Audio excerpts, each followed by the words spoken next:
This is It's Not In Your Head podcast with Dan and Juz. Dan is a doctor and Justine a pain coach. We've come together to find ways to manage complex chronic pain better for both patients and providers. Welcome to It's Not In Your Head podcast. I'm Justine Feitelson here with Dr. Dan Bates. Hello again, Dan. How are you? Oh, very good. Oh, we tag team the hellos. Nice. Yeah, it's okay. Sometimes we talk over each other. We're pretty good, but it still happens. All right. That's what Morgan's for. That's what it fixes up. Thank you, Morgan. We appreciate you. All right. So today we're going to keep the procedural episodes going, especially in the context of SIJ, dysfunction, and other reasons for pain from that area. And today we're going to focus on radiofrequency ablation, which is very similar to radiofrequency neurotomy, which we covered in a past episode. So check that one out as well. But today we're going to focus on this one in the context of SIJ. Yeah, radiofrequency neurotomy, radiofrequency ablation are the same thing. It's just like potato, so we just use different names for it. Different emphasis on a different syllable. Yeah, and today we're talking about it in the context of sacroiliac joint pain. So just to cover it off quickly again, 5 major causes of lower back pain: facets, sacroiliac joints, hips, discs, nerves. If it's worse in your legs, start at nerves. If it's worse in your back, split your back up. So above your belt line, start at facets and discs. Below your belt line, start at sacroiliac joints and hips. So in this setting, what we've seen with the patient is they tend to have pain below their belt line. Sacroiliac joints give you pain due to 3 main reasons. So inflammatory arthropathies, sacroiliac joint osteoarthritis, and then sacroiliac joint dysfunction. And so in this setting, we're talking about sacroiliac joint osteoarthritis. And there's a couple of keys here to the presentation, and the main one being that most people that have got sacroiliac joint osteoarthritis, the pain is very focal. And there's a sign called Fontaine's sign, which is a little trick thing that we do when we say, can you point to where your pain is? And so when the patient can actually point to the pain, it means it's quite focal.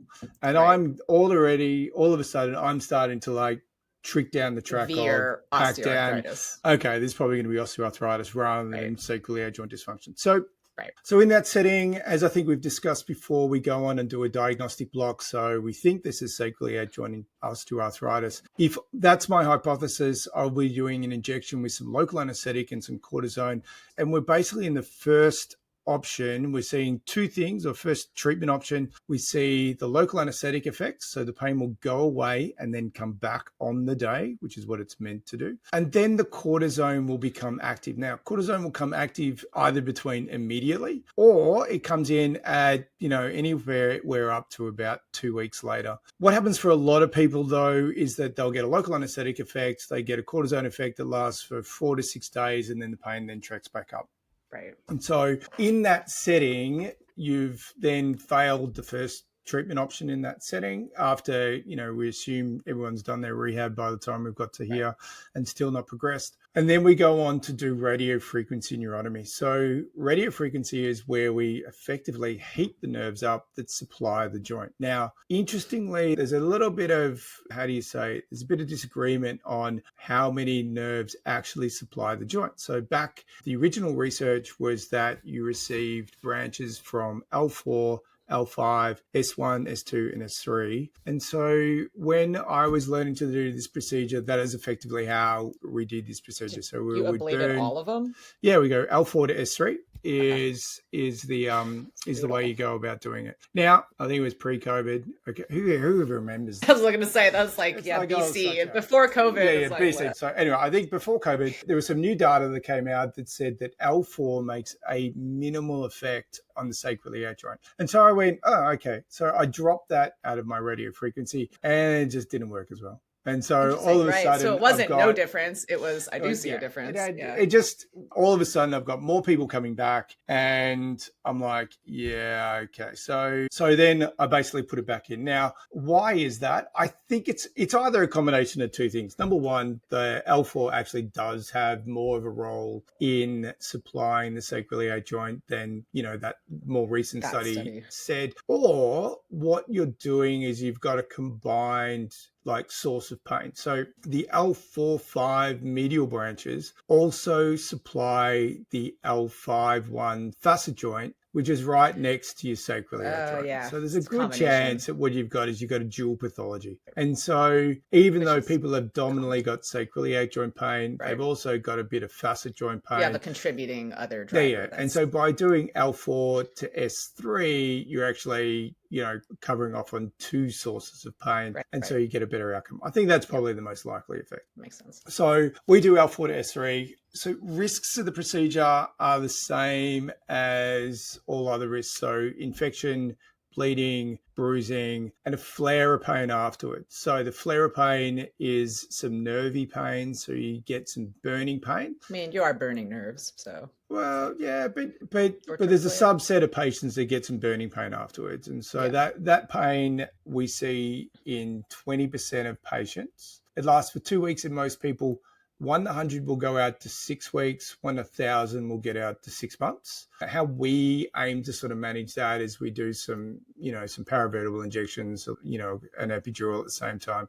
That's controversial in itself, but what I've anecdotally found over the years is that decreases the amount my phone is ringing and saying this is really, really, really sore. And certainly it decreases pain in the first 4 to 6 days. People are much better controlled post-procedure. So for me, I think it's a very worthwhile approach. Others will argue differently about that.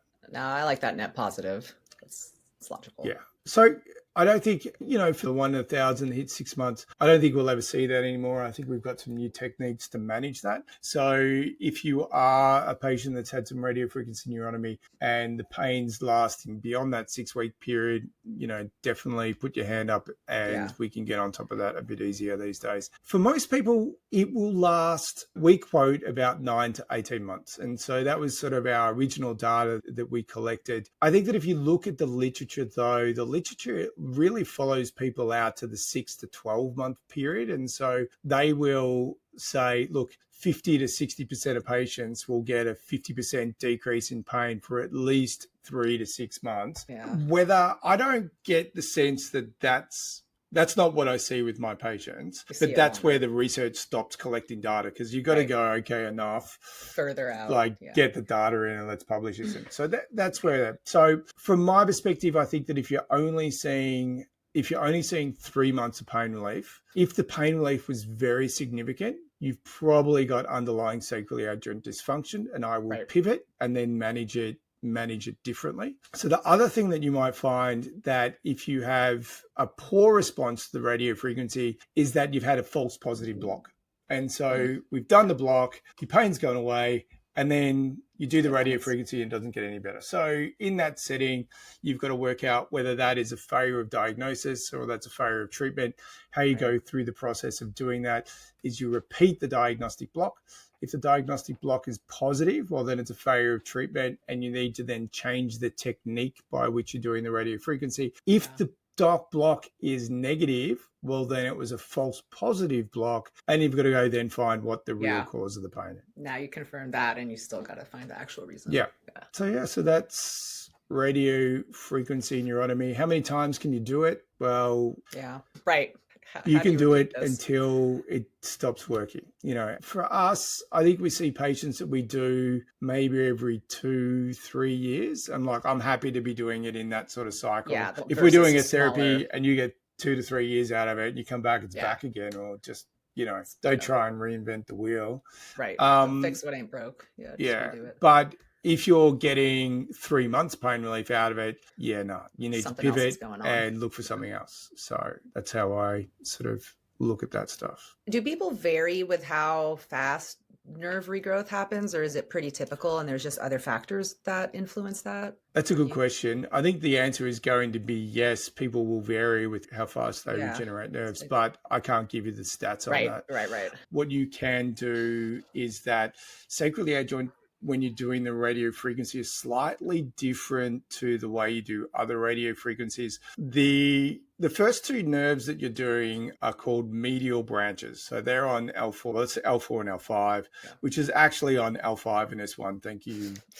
We talked about this in a past episode. The Italians for naming it that way. But nonetheless, so what you're doing in that we should be doing a parallel technique where you're laying down the needle next or along the nerve. If you're doing a perpendicular technique, you need to be using a volume-based needle, so a needle with two little tines on the end that give you a wide area. Yeah. Then what you do is there's a number of different techniques to do radiofrequency neurotomy across the sacroiliac joint. We do what's called a palisade technique. And so what that is that you take 4 needles and you place them a centimeter apart, and then you burn what's called a bipolar burn, which you then burn between the nerves. Okay. And so you work your way down. So you're just basically going centimeter as you're working down. Now, the reason why you do that is that instead of trying to lay it down, the nerves from S1 to 3 don't lay flat on the bone. What they do is they come out and they can be up to a centimeter off the bone itself. And so what we do is that by using this is where you're doing a perpendicular technique, but you're then burning between the needles, you're getting a centimeter burn up to a centimeter off the bone.